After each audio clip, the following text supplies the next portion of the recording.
Hello, what is up mga ma'am, sir, ma'am? Ako po si Ralph Cifra, isang visual artist from Manila. And today we are going to review the McFarlane Toys Batman Hush.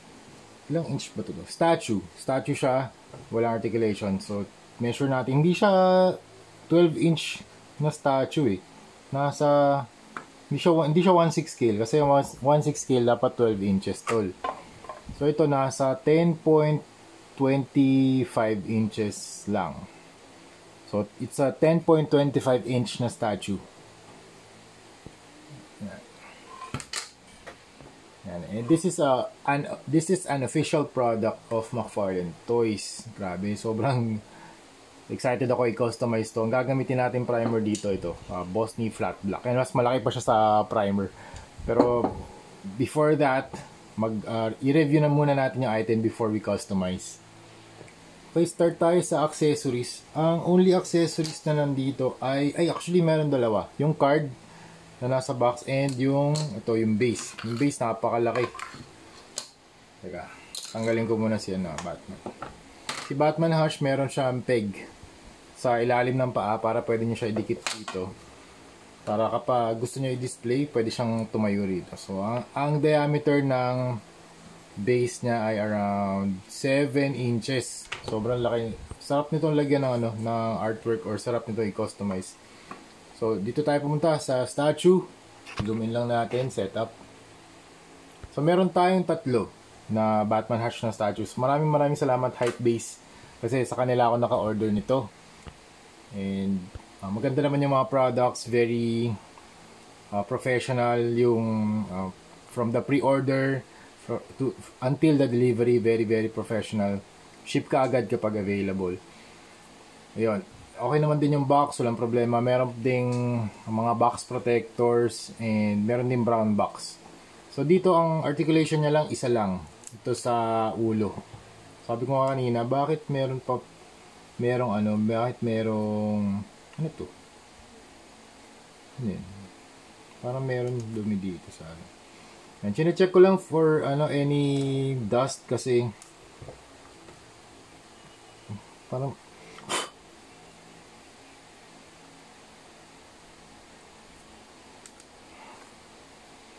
yan, kasi i-customize natin to and we don't want any dust particles all over the figure. So okay, start tayo sa face. Okay, maganda yung cowl design, maganda yung mga dito, yung mga lines, yung contour ng face, kitang-kita itong kanyang eyebrows, yung mata. Hindi siya super white, may overspray onti ng black para off-white lang siya. And maganda rin yung kinakast na shadow dito, mas maangas. Tapos yung nose very pointed, yung ears din pointed din, pero hindi naman siya hazard. Pero ingat na lang din sa sa mga bata kasi baka matusok sila. Also yung design ng cowl, open yung mouth. Ganda rin yung expression ng ng mouth niya, ng face. Yan. Tapos down here sa cape, very nice cape, very dynamic, very flexible din. Sana I think kakapit naman yung boss dito sa material na to. Flexible siya. Tapos dito yung drapery, sobrang ganda. Ang angas.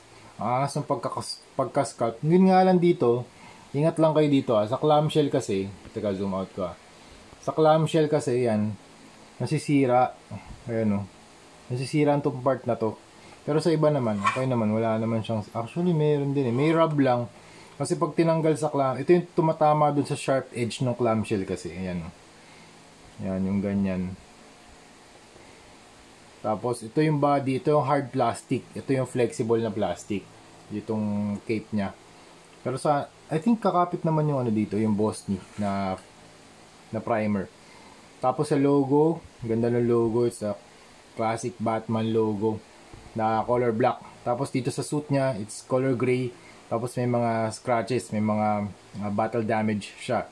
Dito naman sa belt, it's color gold. Dito mas merong sparkles.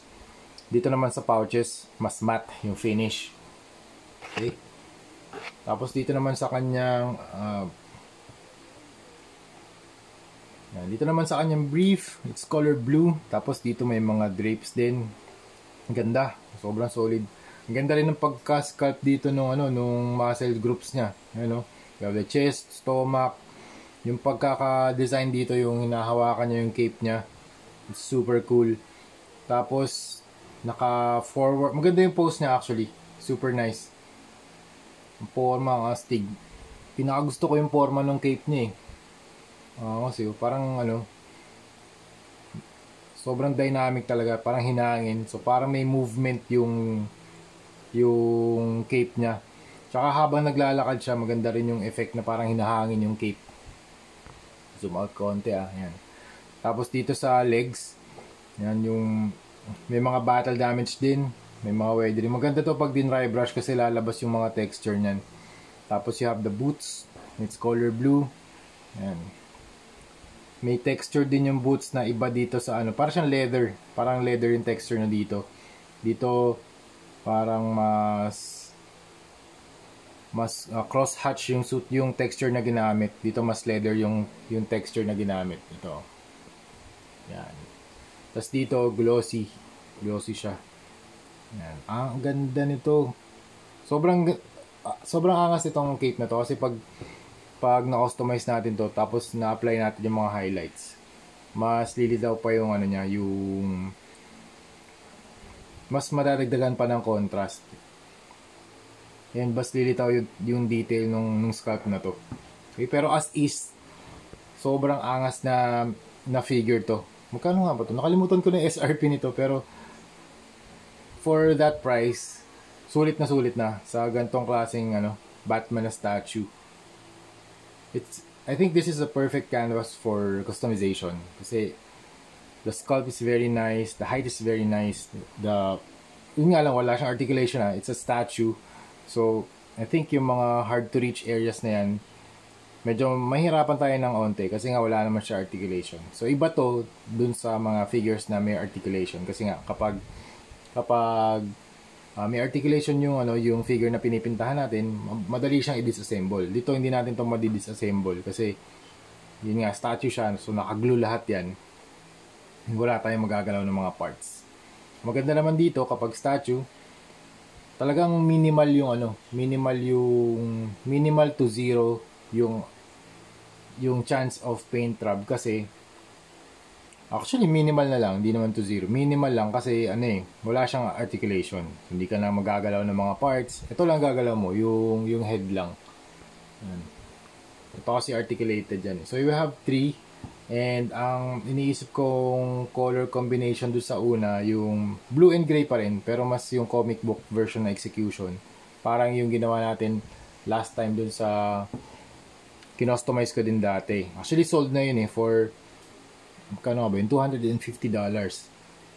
Ito hindi ko pa alam kung ano yung pricing, pero ang gagawin natin dito, yun nga yung blue version na comic book and yung dalawa naman gawin natin siyang black version na comic book. Tapos dito sa base, gawan natin ng siguro texture na lang. Hindi ko pa alam actually. Baka dry brushing, gawin nating maybe kung ano man yung nilalakaran niya sa comics, concrete. Yan. So yun. Yun muna ma'am sir, ang gagawin natin dito, ipaprime na natin using Bosny Flat Black. Pero overall, this is a very very nice na action figure, na statue. Grabe, the sheer amount of plastic. Grabe, sobrang sturdy niya. Hindi siya tutumba kapag nilagay nyo dun sa base. Ito, ang ganda rin Hindi naman siya lumulundo. Pero ano kaya mangyayari pag naka-extend to ng ganyan Pero astig nung nila nung mold kasi ito hindi to na parang hindi siya na-reshape kahit na anong galaw nyo. Yan. Pero syempre pag intentional na ininitan tapos hinold na ganyan, baka bumalik siya sa dati, baka mag-straighten out siya. Yan. Pero as is, this is a very very nice sculpture na ginawa ni ZD Toys, ni McFarlane Toys. Nasanay na sa ZD Toys. Ang dami ko rin kasing project na ZD Toys lately. Pero yun, meron tayong dalawang Arkham Knights na work in progress, Silver Centurion, kakatapos lang ng Mark II. Kaya ito ang gagawin natin dito. Gusto ko muna ma-review bago natin i-customize. And then, ipaprime ko na. Sabay-sabay na kasi to eh, yung tatlo. Ayan, so tatlo siya. Ipaprime na natin yan. Okay? So yun lang, thank you very much for watching and see you sa next video. Bye-bye!